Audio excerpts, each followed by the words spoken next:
आवारे, भगवती चरण वर्मा की कहानी।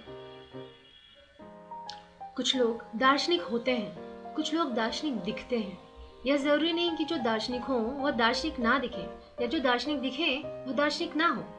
लेकिन आमतौर से होता यही है कि जो दार्शनिक होता है वह दार्शनिक दिखता नहीं है, और जो दार्शनिक दिखता है वह दार्शनिक होता नहीं है। राम गोपाल जिस समय बंबई नगर के दादर मोहल्ले के एक ईरानी होटल में गर्मी की दोपहरी में बिजली के पंखे के नीचे एक प्याला चाय के साथ पावरोटी का टुकड़ा गले के नीचे उतारकर अपनी भूख शांत करने की कोशिश कर रहा था, उस समय एक अच्छा खासा दार्शनिक दिख रहा था। बाल बिखरे हुए, मत्थे पर शिकन, आंखों में चिंता की झलक और बैठने के ढंग में एक व्यवस्था से भरी लापरवाही। लेकिन अगर कोई उस समय रामगोपाल से कह देता कि वह दार्शनिक है, तो यकीनी तौर से झुंझुलाहट के साथ यही कहता, आपकी बला सा, और फिर बिना कुछ दूसरा शब्द कहे अपने काम में जुट जाता। पावरोटी को गले के नीचे उतारने में रामगोपाल को मेहनत पड़ रही थी, और शायद सुस्ताने के ख्याल से उसने अपना पर्स निकाला। 10-10 रुपए के 15 नोट, गिलट के 7 रुपए, एक अठन्नी और 3 इकन्नी, इतनी जमा पूंजी अभी उस पर्स में मौजूद थी। इसके अलावा कुछ सिफारिशी चिट्ठियां जिन्हें निर्दिष्ट स्थान पर पहुंचाने के लिए उसने बम्बई के कई फिल्म स्टूडियो के दर्जनों चक्कर लगाए थे। लेकिन फाटक के पठान दरबानों ने उसे किसी हालत में अंदर घुसने ना दिया, और इसलिए अभी तक वे चिट्ठियां उन स्थानों तक ना पहुंच सकी। कुछ पते जो उसने राह चलते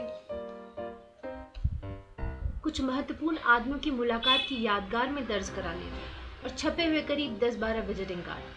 रामगोपाल ने अपने पर्स की हर एक चीज को निकाला, जो गिनने की थी उन्हें गिना, जो देखने की थी उन्हें देखा, और जिन पर उसे सोचना था उस पर उसने सोचना आरंभ किया। लेकिन सोचने का अभ्यास ना होने के कारण उसने पर्स अपनी जेब के हवाले करके फिर पावरोटी को गले के नीचे उतारने की कोशिश करने लगा। अरे, ये तो रामगोपाल मालूम होते हैं, हम लोगों को क्या देखेंगे, अकेले अकेले चाय पी रहे हैं। रामगोपाल ने घूम कर देखा। सिंह और पांडे रामगोपाल की मेज की तरफ बढ़ रहे थे। रामगोपाल को मुस्कुराना पड़ा। आओ भाई, और यह कहकर उसने होटल बॉय को आवाज दी, 2 प्याले चाय। कहो भाई, बहुत दिनों से दिखे नहीं, कोई काम वाम मिल गया है क्या? बैठते हुए सिंह ने पूछा। नहीं यार, अभी तक तो नहीं मिला, लेकिन उम्मीद पूरी है। रामगोपाल ने जरा रुक कर कहा, वहाशमा कंपनी के डायरेक्टर को तो जानते हो? अरे वही मिस्टर कमानी, कल शाम को उनसे मुलाकात हो गई, बड़ी तपाक के साथ मिले, गले में हाथ डाल दिया और बोले तुम्हें अगली पिक्चर में विलन का काम दूंगा, वादा कर लिया है। पांडे हंस पड़े, तुम्हें विलन और मुझे हीरो, मुझे भी वादा किया था। रामगोपाल चौंक पड़े। उससे बड़ी आसानी से विलेन का पार्ट मिल सकता है, यही नहीं अगर कोई समझदार डायरेक्टर हो तो वह हीरो भी बना सकता है, इसका उसे पूरा यकीन था।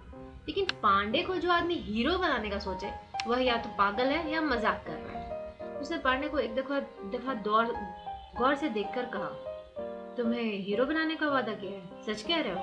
अरे छोड़ो भी, गए हुए लोगों के वादों पर लड़ना झगड़ना बेकार है। सिंह ने इन दोनों की बात अधिक ना बढ़े इसलिए कहा। रामगोपाल का चेहरा उतर गया। सिंह की बात में तथ्य है, इस बात को उसने महसूस किया। एक बनती हुई उम्मीद छूट गई। पांडे ने रामगोपाल के चेहरे की निराशा देख ली। उसने जरा मुलायमियत के साथ कहा, इतना अफसोस करने की जरूरत नहीं, मुझे देखो, बंबई आए 2 साल हो गए हैं, लेकिन अभी तक सफलता नहीं मिली। पड़ा हूँ बस उम्मीद पर। रामगोपाल ने एक ठंडी सांस ली। कब तक इस तरह चलेगा? पास की रकम करीब करीब खत्म हो चुकी थी।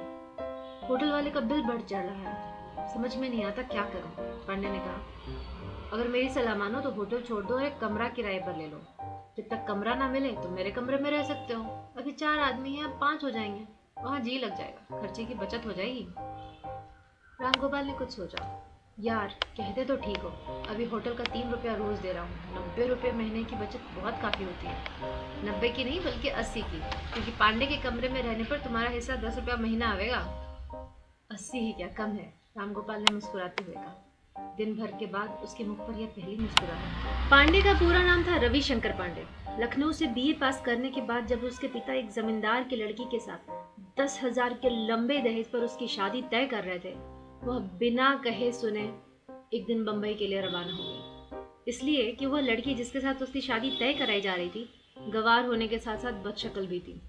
पांडे ने फिल्म काफी देखी थी और फिल्मों के सुंदरियों से मिलकर उनमें से एक को अपनाकर अपना जीवन को सुखमय बनाने का प्रयत्न करना चाहता था। पांडे देखने सुनने में बुरा न था, पैसे की भी उसके पिता के पास कोई खास कमी नहीं थी, और अपनी निजी योग्यता और प्रतिभा पर उसे विश्वास था। बम्बई आकर उसे धीरे धीरे निराशाओं का सामना करना पड़ा और प्रत्येक निराशा के साथ उसका जोश ठंडा पड़ने लगा। ना उसे प्रेमिका मिली और ना उसे प्रतिभा और योग्यता के प्रदर्शन का मौका मिला। पास की रकम घटने लगी। पिता ने अधिक पैसे देने से इनकार कर दिया, इस उम्मीद पर कि हारकर पांडे को घर ही आना पड़ेगा। पर पिता शायद अपने पुत्र के जिद्दी स्वभाव को नहीं जानते थे। कदम उठकर पीछे नहीं पड़ता, सूरमा आगे बढ़ेगा नहीं तो मोर्चे पर खड़ा होकर अपनी जान दे देगा।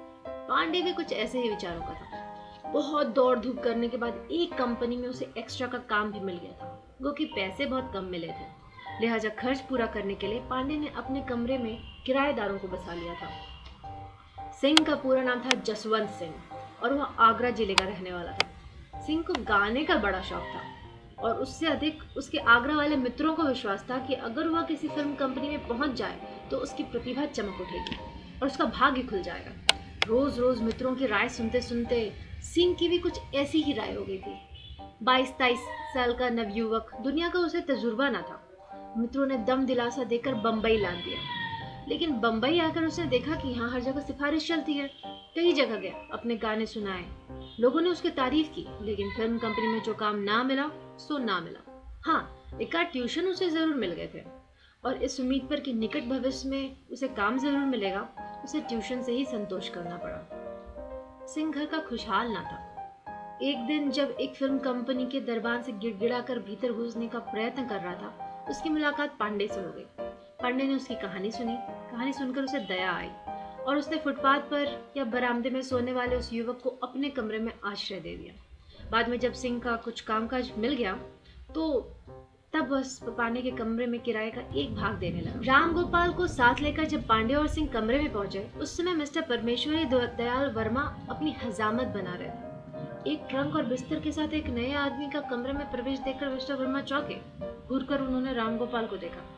पांडे ने उसी समय मिस्टर वर्मा से राम गोपाल का परिचय कराया। यह है मिस्टर राम गोपाल, आज से हम लोगों के साथ ही रहेंगे। आपके किराए का हिस्सा 12 रुपए से घटकर 10 रुपए रह गए, लेकिन 2.5 रुपए की बचत से मिस्टर वर्मा को कोई खास प्रसन्नता नहीं हुई। उनका ख्याल था कि कमरे में सिर्फ एक आदमी रहना चाहिए, जरूरत के वक्त 2 रह सकते हैं, मजबूरी से 3 और जब गले आ पड़े तब 4। उन्होंने गंभीरता पूर्वक कहा, एक कमरे में 5 आदमी, नॉनसेंस, मैं किसी हालत में बर्दाश्त नहीं कर सकता। तो फिर आप यह कमरा छोड़ सकते हैं, सिंह ने जरा रुखाई से कहा। आप कौन होते हैं हमारे बीच में बोलने वाले? कमरा पांडे का है, इन्हें जो कुछ कहना हो कहें। मैं बोलने वाला इसलिए होता हूँ क्योंकि मैं कमरे का किराया देता हूँ हर महीना, आपकी तरह नहीं 3 महीने से आजकल में टरका रहे हैं। तो इसमें तुम्हारे बाप का क्या जाता है? नहीं है इसलिए नहीं देता, होगा तो एक एक पैसा पांडे के पास पहुंच जाएगा। इस बातचीत में बाप का घसीटा जाना सिंह को अच्छा नहीं लगा। उसने अपनी चप्पल उतारी। क्या कहा? सुअर कहीं का, मेरे बाप का फिर से नाम ले दो। पांडे ने सिंह का हाथ पकड़कर बीच बचाव किया। मिस्टर वर्मा शांत भाव से दाढ़ी बनाते रहे। मिस्टर वर्मा 30 साल के कद्दावर आदमी थे। करीब 5 साल पहले बंबई आए थे, एक अंग्रेजी कंपनी में असिस्टेंट मैनेजर होकर। 11-12 आदमी थे, किसी कदर दबंग थे। एक दिन उन्होंने और उनके मैनेजर ने साथ साथ पी और चीख खोल कर पी। पीने के बाद इनमें और मैनेजर में बातचीत आरंभ हुई। बातचीत ने वाद विवाद का रूप धारण किया और वाद विवाद ने जूते लात का। मिस्टर वर्मा हाथ पैर में अपने मैनेजर से तगड़े थे। उन्होंने मैनेजर को अधमरा कर दिया। दूसरे दिन वे नौकरी से बर्खास्त। नौकरी से निकाले जाने के बाद मिस्टर वर्मा को यह अनुभव हुआ कि नौकरी के माने होते हैं गुलामी, और उसमें कुछ राजनीतिक चेतना भी जागृत हुई। जो कुछ रकम उनके पास थी उसे बीवी बच्चों को देकर उन्होंने उन्हें अपने देश रवाना किया। अकेले वे व्यापार करने के लिए बंबई में रह गए। फोर्ट एरिया में अपने एक मुलाकाती के दफ्तर में उन्होंने एक मेज अपनी डलवा ली और कमीशन एजेंसी का कारोबार शुरू कर दिया। पास की सारी रकम उन्होंने बीवी के हवाले कर दी थी। अपनी हैसियत बनाए रखकर ही वे कारोबार चला सकते थे, और हैसियत के माने होते हैं अच्छा सूट, कीमती सिगरेट और मौके बेमौके टैक्सी की सवारी। लिहाजा हैसियत बनाए रखने के लिए उन्हें खाने और रहने में कैफियत करनी पड़ी। पांडे को मिस्टर वर्मा लखनऊ से ही जानते थे, इसलिए वे पांडे के साथ रहने लगे। कारोबार शुरू किए हुए अभी उन्हें कुल 6 महीने हुए थे, और अब जाकर कहीं उन्हें इतना मिलने लगा था कि कर्ज लेकर काम न चलाना पड़े। शेव करके मिस्टर वर्मा ने एक अच्छा सा रेशमी सूट डाला। सूट पहनते हुए उन्होंने कहा, सिंह, कल जो मेरी टाई ले गए थे वह कहाँ है? वहीं तुम्हारी खूंटी पर टांग दी थी। सिंह ने, जो उस समय एक जासूसी उपन्यास पढ़ने में व्यस्त थे, बिना मिस्टर वर्मा की ओर देखे उत्तर दिया, तुमने मुझे वापस क्यों नहीं की? जरूरत के वक्त गिड़गिड़ा कर मांग ले जाते हैं और फिर नवाब साहब की तरह चीज फेंक देते हैं, कमीने कहीं के। सिंह पढ़ने में इतना व्यस्त थे कि मिस्टर वर्मा को उत्तर देने की कोई आवश्यकता नहीं समझी। सिंह के मौन से मिस्टर वर्मा का पारा और चढ़ गया। इन सालों से इतना कहा है कि अगर तुम्हारे पास नहीं है तो मत पहनो, लेकिन जब शराफत हो तब मांगेंगे, नहीं दोगे तो आंख बचा कर उठा ले जाएंगे। अगर अब की दफे यह हरकत हुई तो मैं कह देता हूँ ठीक ना होगा। क्या ठीक नहीं होगा? एक कर्कश आवाज ने कहा। मिस्टर वर्मा ने घूम कर देखा तो छबीलदास गुप्ता कमरे के दरवाजे पर तने खड़े थे, सिंह की सूट और वर्मा की टाई डाले हुए। मुझसे बिना पूछे मेरी टाई क्यों ली?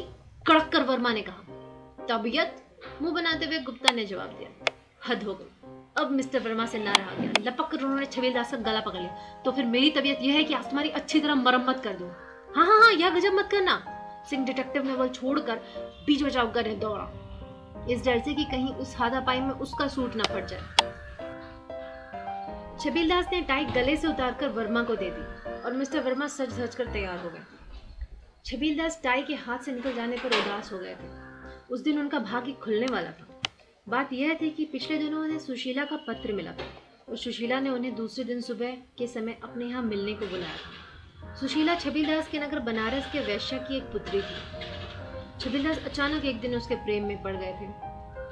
उन दिनों छबीलदास हिंदू विश्वविद्यालय में एमए में पढ़ते थे। उत्साही नवयुवक थे, राजनीतिक अभिरुचि के थे, कांग्रेस के पक्के कार्यकर्ता थे। विश्वविद्यालय में उनके व्याख्यानों की, उनके चरित्र बल की, उनके व्यक्तित्व की थाक थी।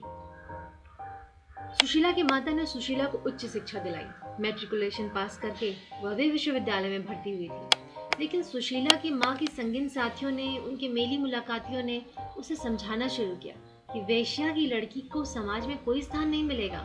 ऐसी हालत में उसे उच्च शिक्षा देना उसकी जिंदगी बर्बाद कर देना था। और धीरे धीरे सुशीला की माता को यह विश्वास होने लगा कि सुशीला को कॉलेज से हटाकर उसे पेशे में लगा देना ही सुशीला का कल्याण है। सुशीला को इन बातों की भनक पड़ गई थी और लगातार कई दिनों तक इस समस्या पर सोच विचार करने के बाद सुशीला इस निर्णय पर पहुंची कि उसी दिन शाम को उससे किसी योग्य, समझदार और नेक आदमी की सलाह लेनी चाहिए। उस दिन छबीलदास का एक महत्वपूर्ण व्याख्यान राजनीति और समाज पर हुआ था और व्याख्यान से सुशीला काफी प्रभावित हुई थी। हिम्मत करके सुशीला ने छबीलदास को अपनी दास्तान सुनाई और उसकी सलाह मांगी। सत्याग्रही किस्म के युवक छबीलदास ने सुशीला को दृढ़ता, चरित्र और सत्य पर कुर्बान हो जाने का संदेश दिया। सुशीला को ऐसा लगा मानो उसे एक पथ प्रदर्शक, एक देवता, एक आराध्य मिल गया। सुशीला और छबीलदास की दोस्ती बढ़ी और यह दोस्ती लोगों की नजर में खटकी। इस दोस्ती की चर्चा छबीलदास के चचा लाला मलूकदास के कानों तक पहुंची। लाला मलूकदास की चौक में परचून की बहुत बड़ी दुकान थी और उनकी गन्ना नाक वालों में होती थी। उन्होंने इस विषय पर छबीलदास से जिरह बहस की और जिरह बहस के बाद इस नतीजे पर पहुंचे कि अगर जल्दी ही रोकथाम नहीं की जाती तो लड़का वैश्या की लड़की को शादी करके सारे घर की नाक कटवा देगा। उन्होंने बलिया जाकर, जहां उनके बड़े भाई छबीलदास के पिता साहब बुलाकी दास रहते थे, उस मामले से की बातचीत की। साहब बुलाकी दास बलिया जिले के महाजन, जमींदार और न जाने क्या क्या थे। उन्होंने बीमारी का तार देकर छबीलदास को घर बुलाया और उनके हाथ पैर जबरदस्ती बांधकर छबीलदास की शादी पास के एक जमींदार की लड़की से करा दी। दहेज में रुपये, पैसे, चीज, वस्तु के साथ साथ छबीलदास के ससुर ने, जिनके डाकू होने का लोगों को शक था, छबीलदास को एक धमकी भी दी कि अगर भविष्य में छबीलदास और सुशीला के संबंध में कोई शिकायत सुनी तो बनारस के बीच चौक में छबीलदास को की जूतों से मरम्मत की जाएगी। छबीलदास के चचा को शायद इस बात का पता नहीं था कि कांग्रेस का सत्याग्रही कार्यकर्ता बला का जिद्दी होता है। एक तो छबीलदास इस जबरदस्ती की शादी से ऐसे ही नाराज थे, उस पर ससुर के इस नए किस्म के दहेज ने आग में घी। बनारस लौटकर छबीलदास को सुशीला ने बतलाया कि अब उसकी माँ बिना उससे पेशा कराए ना मानेगी। छबीलदास ने सुशीला को अपनी कहानी सुनाई। दोनों में तय हुआ कि बम्बई चला जाए। मुरारजी देसाई, कन्हैया लाल मुंशी आदि बड़े बड़े नेता वहीं पर हैं। उन नेताओं के आश्रम में रहकर वे दोनों देश का काम करेंगे। उसी रात दोनों बम्बई के लिए रवाना हो गए। बम्बई जाने पर सुशीला और छबीलदास को दोनों को यह पता चला कि वास्तविकता कल्पना से कहीं अधिक कुरूप होती है। बड़े बड़े नेताओं के पास इतना समय नहीं था कि इन लोगों से मिले। छोटे नेताओं ने दर पर्दा छबीलदास को ठुकरा कर सुशीला को हथियाने की कोशिश की और एक दिन छबीलदास को पता चला कि सुशीला एक करोड़पति सेठ के यहाँ, जो कांग्रेस का एक छोटा मोटा कार्यकर्ता था, बैठ। और जिस दिन सुशीला उसके यहाँ चली गई उस दिन छबीलदास को पता चला कि वह सुशीला से बहुत अधिक प्रेम करने लगा था। सुशीला का इस प्रकार करोड़पति के रुपयों के लोभ में पड़कर उसके प्रेम को ठुकरा देने से छबीलदास के हृदय को गहरी ठेस लगी। उसने 4-6 बार सुशीला से मिलने की कोशिश की, लेकिन सुशीला ने कोई ना कोई बहाना बनाकर मिलने से इनकार कर दिया। उसने सुशीला को कई पत्र लिखे, लेकिन उसे किसी भी पत्र का उत्तर न मिला। उसे कांग्रेस से और कांग्रेस के नेताओं से घृणा हो गई। एक बार सुशीला से मिलकर वह बतला देना चाहता था कि किस प्रकार उसने उसकी जिंदगी बर्बाद कर दिया। घर जाने की हिम्मत ना होती थी, क्योंकि डाकू ससुर की खौफनाक मूर्ति उसकी आंखों के आगे नाच उठती थी। पागल सा वह बम्बई की सड़कों की धूल चांदा फिरता था। एक दिन सिंह उसी पार्क में सोया था जिसमें छबीलदास सो रहा था। माली ने जब रात के समय दोनों को पार्क से निकाला, तब इन दोनों का परिचय हुआ। सिंह ने पांडे के यहाँ जगह पाकर छबीलदास को भी अपने साथ बुला लिया। इसके बाद छबीलदास ने एक दफ्तर में क्लर्की कर, कहो भाई मुलाकात हुई? पांडे ने पूछा। हुई भी और नहीं भी, छबीलदास ने सिगरेट का एक गहरा कश खींचकर उत्तर दिया। या तो पहेली बुझा रहे हो, सिंह हंस पड़ा। बात यह है कि मैंने जब उसके मकान की घंटी बजाई तो वह दरवाजे पर खुद आई। मुझे देखते ही चौंक उठी। बहुत धीमे स्वर में उसने कहा, अभी जरा 1-2 आदमियों से कुछ जरूरी बातें हो रही हैं। शाम को 5-5:30 बजे के बीच चर्च गेट स्टेशन पर मिलना। शाम के समय छबीलदास चर्च गेट पहुंचा। सुशीला वहां पहले से मौजूद थी। उस समय उसने एक बनारसी सिल्क की साड़ी पहनी थी।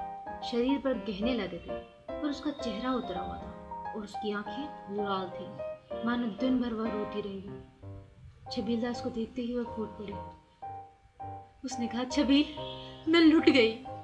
सुशीला के आंसू देखकर छबीलदास एक बार की पिघल गया। उस समय वह यह भूल गया कि उसके सामने खड़ी स्त्री ने उसे धोखा दिया था। उसने कहा, क्या बात है? इतना अधीर होने की कोई बात नहीं, मैं हूँ, बतलाओ क्या हुआ? हीरा लाल ने मेरे जाली दस्तखत बनाकर बैंक से सब रुपये निकाल लिए। उसका दिवाला निकल गया है। मकान का किराया 3 महीने से नहीं दिया गया है। मकान वाले का नोटिस आया है। मेरी समझ में नहीं आता कि क्या करूं। मकान का कितना किराया है? छबीलदास ने पूछा। 150 रुपये महीना, 450 देने हैं। पास में एक पैसा नहीं है। यह कहकर सुशीला ने एक सोने की अंगूठी निकालकर छबीलदास को दे दी। कल के लिए घर में अनाज नहीं है, इसे बेचकर कुछ रुपया ला देना। छबीलदास के नेत्र में करुणा छलछला पड़ी। उसने कहा, सुशीला, मुझे अफसोस है कि मेरे पास रुपये नहीं है और तुम्हें यह दिन देखना पड़ा कि अपने गहने बेचो।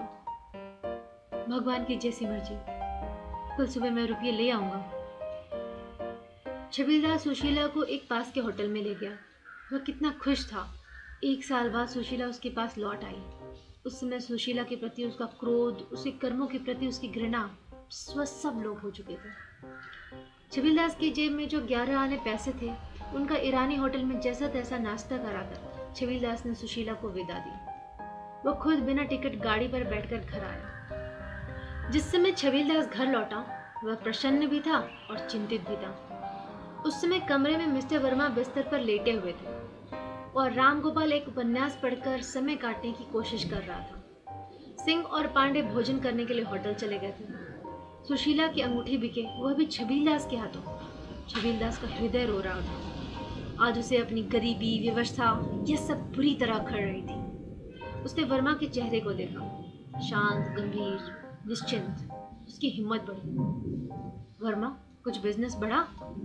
वर्मा ने सिगरेट का धुआं छोड़ते हुए कहा, बढ़ेगा क्यों नहीं, आज एक पार्टी फंसी है। एक सौदे में करीब 2000 मिल जाएंगे। छबीलदास के हृदय की गति थोड़ी तेज हुई। यार, 25 रुपए की सख्त जरूरत है, अगले हफ्ते वापस कर दूंगा। वर्मा ने छबीलदास को गौर से देखा।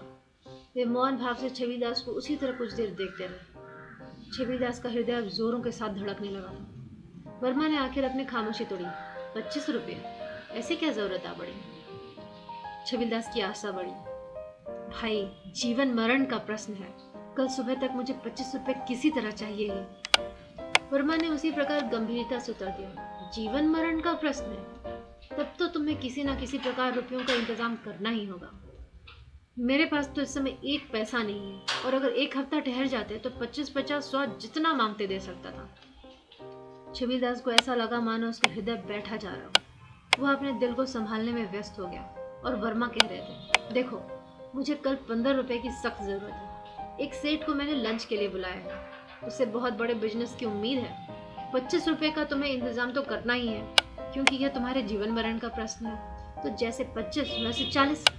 कल सुबह तक 15 रुपए मुझे दे देना। एक हफ्ते में तुम्हें 15 की जगह 150 रुपए वापस कर दूंगा। रामगोपाल वर्मा की यह बात सुनकर ठहाका मारकर हंस पड़े। वर्मा ने रामगोपाल के हंसने पर कोई ध्यान नहीं दिया। छबीलदास रामगोपाल की ओर घुमा। आपका परिचय?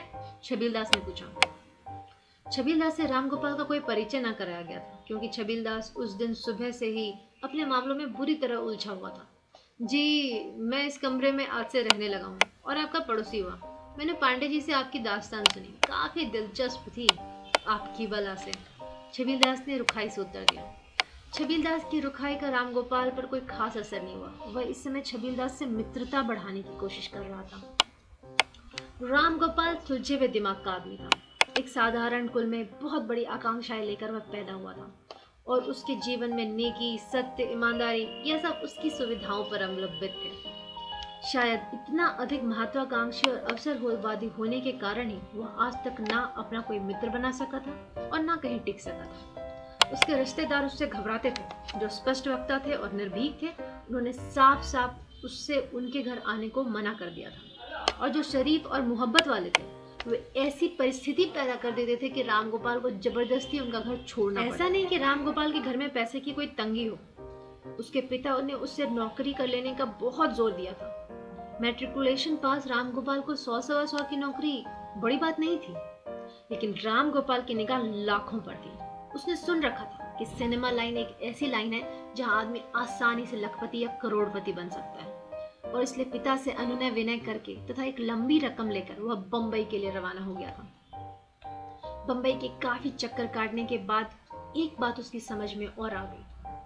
अगर किसी युवक के साथ एक सुंदरी स्त्री है तो उसे आसानी से सफलता प्राप्त हो सकती है, लेकिन रामगोपाल को सुंदरी स्त्री कहां से मिलती? और आज छबीलदास की कहानी सुनकर एकाएक उसके दिमाग में यह बात आई, क्या भगवान ने मुझे अनायास इस कमरे में इन लोगों के साथ मेरी सहायता करने के लिए भेज दिया है? रामगोपाल ने कहा, अजीब दुनिया है। दूसरों से हमदर्दी करो, उनकी सहायता करने की सोचो, लेकिन लोग इंसानियत से बात तक नहीं करते। जाने दीजिए, गलती हो गई। तीर निशाने पर पड़ा। छबीलदास रामगोपाल के बिस्तर पर बैठ गया। माफ कीजिएगा, बात यह है कि तबीयत आज अजीब उलझन में है, और वर्मा साहब जिस बेहुदेपन से पेश आए उससे दिमाग का पारा एकाएक बहुत चढ़ गया। खैर, कोई बात नहीं। तो अगर आप बुरा ना माने तो एक बात पूछूं? हाँ हाँ। सुशीला ने क्यों बुलाया था? क्या किसी मुसीबत में है? छबीलदास ने कहा, हाँ, बहुत बड़ी मुसीबत में है। इस सेठ ने उसे छोड़ दिया है। घर में खाने तक के लिए पैसा नहीं है। यह कहकर उसने सुशीला की अंगूठी निकाली। उसने यह अंगूठी बेचने को दी है, लेकिन मैं अंगूठी बेचना नहीं चाहता। अंगूठी बेचना तो बुरा होगा, लेकिन मैं क्या करूं, मेरे पास रुपये नहीं है। छबीलदास ने जरा रुक कर कहा, अगर तुम मुझे 25 रुपये उधार दे सको तो मेरी इज्जत बच जाएगी। रामगोपाल ने 25 रुपये निकालकर छबीलदास को देकर कहा, लेकिन इस 25 रुपये से तो सुशीला का काम न चलेगा। आगे चलकर क्या करना होगा, तुमने यह भी सोचा? छबीलदास ने देखा उसके सामने एक देवता पुरुष बैठा है। चंद मिनटों की मुलाकात में उसने छबीलदास को 25 रुपये दे दिए। उसने कहा, यह तो नहीं सोचा, तुम इसमें कुछ मदद कर सकते हो? रामगोपाल ने जरा हिचकिचाहट के साथ कहा, आप मेरी सलाह मानो तो सुशीला को किसी फिल्म कंपनी में नौकर रखवा दो। मैं कई डायरेक्टरों को जानता हूँ, अगर तुम चाहो तो मैं दौड़ धूप कर दूंगा। 1500 रुपए की नौकरी आसानी से मिल जाएगी। बात छबीलदास की समझ में आ गई। उन्होंने रामगोपाल से हाथ मिलाया। बात तुमने लाख रुपए की कही, मैं एक दिन तुम्हें सुशीला से मिलवा दूंगा। इस बीच में तुम डायरेक्टर दोस्तों से बात कर लो। छबीलदास ने रामगोपाल को सुशीला से परिचय करा दिया। रामगोपाल सुशीला को लेकर सेवा फिल्म कंपनी के डायरेक्टर मिस्टर व्रती के यहाँ पहुंचा। मिस्टर व्रती फिल्म लाइन में मशहूर आदमी थे। ना जाने कितनी फिल्में उन्होंने बनाई, ना जाने कितनी फिल्में उन्होंने अधबनी छोड़ी। बड़े ठाठ से रहते थे। उनके मकान में ही उनका दफ्तर था। मिस्टर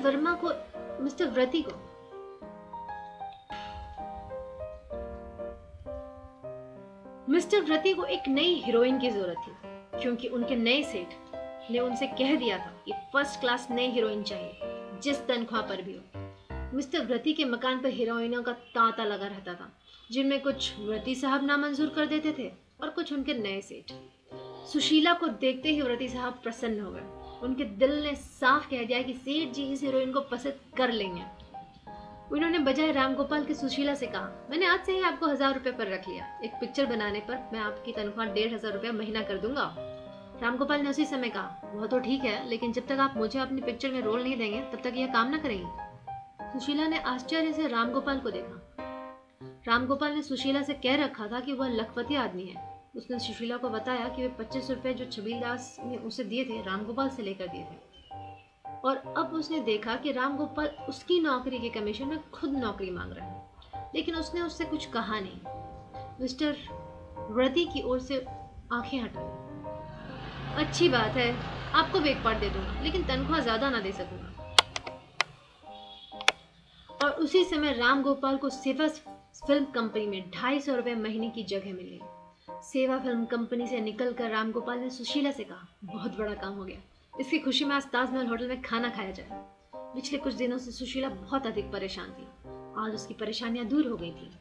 उसका जी हल्का था और वह हंसना चाहती थी, घूमना चाहती थी। सेठ हीरालाल के साथ वह एक आध दफा ताजमहल होटल गई थी और वहाँ की चहल पहल, वहाँ के वैभव से वह काफी प्रभावित हुई थी। उसने कहा, अच्छी बात है। सुशीला को लेकर रामगोपाल ताजमहल होटल पहुंचा। वहां उसने सुशीला से प्रेमालाप प्रारंभ किया। सुशीला उस दिन प्रसन्न थी। यह प्रेमालाप उसे बुरा नहीं लगा। वह रामगोपाल को प्रेमालाप में बढ़ावा दे रही थी, लेकिन उन दोनों को यह पता न था कि होटल के एक कोने में एक आदमी बैठा हुआ इन दोनों की गतिविधि को बड़े ध्यान से देख रहा था। उस दिन मिस्टर वर्मा ने पंजाब के एक बहुत बड़े व्यापारी को फांसा था और उसे वे ताजमहल होटल में डिनर खिलाने को लेके गए थे। रामगोपाल को एक स्त्री के साथ ताजमहल होटल में बैठा देखकर स्वाभाविक रूप से मिस्टर वर्मा को कौतूहल हुआ, लेकिन उस कौतूहल को उन्हें उस समय जबरदस्ती दबाना पड़ा। पर मिस्टर वर्मा साधारण ही चीजों को छोड़ देने वाले जीव नहीं थे। जब मिस्टर वर्मा अपने कमरे में पहुंचे तो वे काफी खुश थे। 2000 के फायदे का काम उन्होंने तय कर लिया था। सुशीला को उसके घर पहुंचाकर रामगोपाल उस समय तक अपने कमरे में लौट आया था और छबीलदास को वह सुशीला तथा अपनी सफलता की बात बतला रहा था। लेकिन इस बातचीत में वह ताजमहल होटल जाने की बात तथा सुशीला के साथ अपनी प्रेम वार्ता को दबा गया था। पांडे और सिंह दोनों रामगोपाल के सौभाग्य पर ईर्ष्या कर रहे थे। उसी समय मिस्टर वर्मा ने मार लिया मैदान बंदे, मार लिया मैदान गाना गुनगुनाते हुए कमरे में प्रवेश किया। आते ही तपक से उन्होंने रामगोपाल से पूछा, वाह भाई, बड़े छुपे रुस्तम निकले, किस खूबसूरत बला के साथ ताजमहल होटल में फंसा ले गए थे। रामगोपाल पकड़ा गया, फिर भी उसने बचने की कोशिश की। मेरी क्लास फेलो थी, बम्बई घूमने आई थी। क्यों बनते हो यार, शक्ल से तो एक्ट्रेस मालूम होती थी। मैं भी ताजमहल होटल में मौजूद था और तुम दोनों कुछ किसी फिल्म कंपनी की बात भी कर रहे थे। सिंह की ईर्ष्या रामगोपाल के सौभाग्य से काफी भड़क चुकी थी। उसने छूटते ही कहा, सुशीला रही होगी, आज इन्हें और सुशीला को दोनों को नौकरी मिल गई है ना, जश्न मनाने गए होंगे। छबीलदास के चेहरे की सारी खुशी गायब हो गई। उसने जरा गंभीर स्वर में कहा, तुम इतने कमीने निकलोगे यह मुझे न मालूम था। वर्मा हंस पड़े। इसमें कमीनेपन की क्या बात है, कहा है ना, रंडी किसकी बीवी और भड़ुआ किसका यार। वर्मा की इस हंसी ने आग में घी का काम किया। छबीलदास ने रामगोपाल से कड़क कर कहा, क्या जवाब देते हैं। रामगोपाल भी तन गया, तुम मुझसे जवाब मांगने वाले कौन होते हो? जवाब मांगना है तो सुशीला से जाकर मांगो। पांडे ने किसी तरह मामला शांत करा। मिस्टर व्रती ने सुशीला से कहा, यह आदमी रामगोपाल, इसके सामने मैंने पूरी बात कहना ठीक नहीं समझा। अब मैं आपसे एक सवाल पूछना चाहता हूँ, ये रामगोपाल कौन है और इससे आपका क्या रिश्ता है? सुशीला ने उत्तर दिया, मैं इसे बिल्कुल नहीं जानती। मेरे एक मुलाकाती ने कहा था कि ये आपकी फिल्म कंपनी में मुझे पहुंचा देंगे। मिस्टर वर्मा ने संतोष की एक गहरी सांस ली। अगर मैं इसे अपनी कंपनी में ना लूं तो आपको कोई आपत्ति नहीं होगी, क्योंकि यह किसी काम का आदमी नहीं है। इसमें मुझे क्या आपत्ति हो सकती है? सुशीला ने शांत भाव से उत्तर दिया। एक बात और, मेरी कंपनी में रहकर आप बिना मेरी इजाजत किसी भी आदमी से नहीं मिल सकेंगे। मेरी कंपनी का की यह पहली शर्त है। अच्छी बात है, सुशीला ने कहा। मिस्टर व्रती उठ खड़े हुए। आज शाम को पूना चलना है, वहाँ सेठ जी से बातें करनी है। आप शाम तक तैयार हो जाइए, टिकट मंगवा देता हूँ। मिस्टर व्रती ने उसी समय कंपनी के दरबान को आज्ञा दी कि रामगोपाल को ऑफिस में घुसने ना दिया जाए और उसे कह दिया जाए कि उसे नौकरी नहीं मिली। जिस समय सुशीला अपना असबाब ठीक करने अपने घर पहुंची, छबीलदास फुटपाथ के चक्कर लगा रहा था। सुशीला ने छबीलदास को अंदर बुलाया। छबीलदास भरा हुआ था। उसने कहा, मैं तुम्हें सर्विस पर जाने की बधाई देने आया हूँ। सुशीला मुस्कुराकर अपना असबाब ठीक करने लगी। और इस बात पर भी कि तुम्हें एक नया मित्र मिल गया है जो तुम्हें ताजमहल होटल में खाना खिला सकता है, वहां तुमसे प्रेमालाप कर सकता है। सुशीला ने सूटकेस में कपड़े रखते हुए कहा, तो क्या तुम मुझसे कैफियत तलब करने आए हो? छबीलदास हंस पड़ा। मैं कैफियत तलब करने वाला कौन होता हूँ? मैं तो वह साधन मात्र हूँ जो तुम्हारी मुसीबत पर काम आए। छबीलदास का यह स्वर सुशीला को बुरा लगा। आपका वह फर्ज था, क्योंकि आप ही मुझको बनारस से बहका लाए थे। आगे से मैं आपसे इस तरह की कोई सहायता मांगूंगी और ना आपसे कोई वास्ता रखूंगी। छबीलदास उठ खड़ा हुआ, तैश में। आज उसे अपने ऊपर ग्लानि हो रही थी। उसने कहा, बहुत अच्छा, लेकिन याद रखना तुम्हें फिर मेरी जरूरत पड़ेगी और उस दिन मैं तुम्हारे ये शब्द याद रखूंगा। आगे चलकर मुझसे इस तरह की कोई उम्मीद न रखना। और वह चला गया। उस छोटे से कमरे में 5 बिस्तर पड़े थे और 5 आदमी लेटे थे।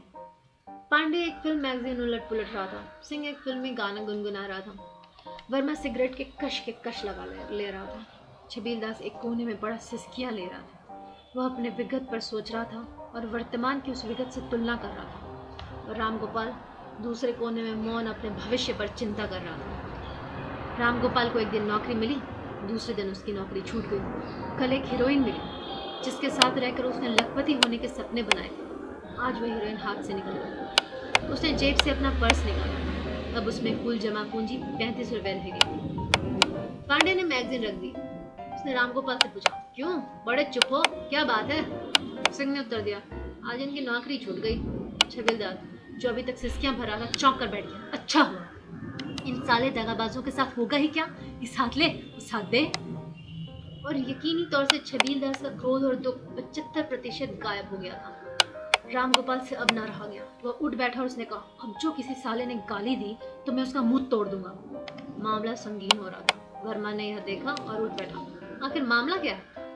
सिंह ने कहा, आज रामगोपाल को सेवा फिल्म कंपनी से जवाब मिल गया, तो ये झल्लाए हुए हैं। लेकिन छबीलदास आज क्यों इतने क्रोधित हो गए? यह बात नहीं समझ आती। वह मैं बतला दूं? वर्मा ने मुस्कुराते हुए कहा, वही औरत, वही, क्या नाम है उसका? वह आज एक आदमी के साथ, शायद उसका नाम व्रती है, पूना गई। साथ में मेरे पंजाब वाले सेठ भी थे जो उस कंपनी में रुपया लगा रहे हैं। अब वर्मा से ना रहा गया। वह खिलखिलाकर हंस पड़ा। पंजाब वाले सेठ के पास पैसा है, वह पैसा खर्च तो होना ही चाहिए। पांडे उठा। उसने छबीलदास से कहा, इसी बात पर नाराज हो गए? अरे भाई, एक दफा तुम्हें छोड़कर चली गई तो फिर अब वह फिर से तुम्हारी कैसे हो सकती थी? भूल जाओ उसे। उधर सिंह रामगोपाल से कह रहा था, ऐसी नौकरियां मिलेंगी और छूटेंगी, इस पर अफसोस करने की क्या बात है? और पांडे और सिंह ने मिलकर छबीलदास और रामगोपाल से हाथ मिलवा दिया। वर्मा ने एक एक सिगरेट उन लोगों को दे दी। कमरे में सिगरेट का धुआं भर गया। उस छोटे से कमरे में भेड़ों की तरह रहने वाले वे 5 युवक लेटे थे और सिगरेट पी रहे थे, जैसे कुछ हुआ ही नहीं। भावना और चेतना शून्य। और धीरे धीरे वह 5 युवक सो गए। सुबह उठकर फिर नित्य की तरह बेकारी, गैर जिम्मेदारी की जिंदगी बिताने के लिए।